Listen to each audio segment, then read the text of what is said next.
समर्थ मंडळी, श्रावण महिना सुरू आहे। श्रावण महिना अतिशय पवित्र महिना आहे। या महिन्यामध्ये अनेक व्रत वैकल्य येत असतात। मग यासोबतच आज आली आहे नारळी पौर्णिमा। पौर्णिमा खास आहे। नारळी पौर्णिमेला जर आपण हा अतिशय साधा आणि सोपा उपाय केला तर निश्चित याचा फरक आपल्याला जाणवणार आहे। आपल्या घरामध्ये 7 पिढ्यांचं दारिद्र्य आहे। घरामध्ये खूप इडापिडा आहे। घरामध्ये कुणाचं कुणाशी जमत नाही। सतत भांडणं आहेत, कटकट आहेत। तर तुम्हाला आज संध्याकाळी 6:30 नंतर हा अतिशय साधा आणि सोपा उपाय करायचा आहे। तुम्हाला कापूर सोबत एक वस्तू जाळायची आहे। कोणती जाळायची चला जाणून घेऊ। तुम्हाला एक मातीची पंती घ्यायची आहे। ती नसेल तर पंचधातूची तुम्ही निरांजनी देखील घेऊ शकतात। त्यात तुम्हाला खाली थोडेसे तांदूळ टाकायचे आहे। त्यावर तुम्हाला 2 तुकडे भीमसेनी कापराचे टाकायचे आहे। त्यानंतर त्यावर तुम्हाला 2 अखंड लवंगा टाकायचे आहे। 2 अखंड वेलची टाकायची आहे।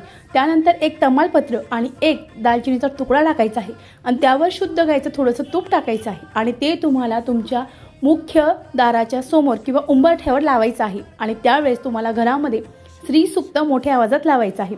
असं केल्याने आपल्या घरातील इडापिडा जाते, कटकट जाते, काही आर्थिक समस्या असतील त्या जातात, घरातील नकारात्मकता कायमची निघून जाते। नारळी पौर्णिमा खास आहे, वर्षातून एकदाच येते, त्यामुळे हा उपाय अवश्य करावा। श्री स्वामी समर्थ। जय जय स्वामी समर्थ।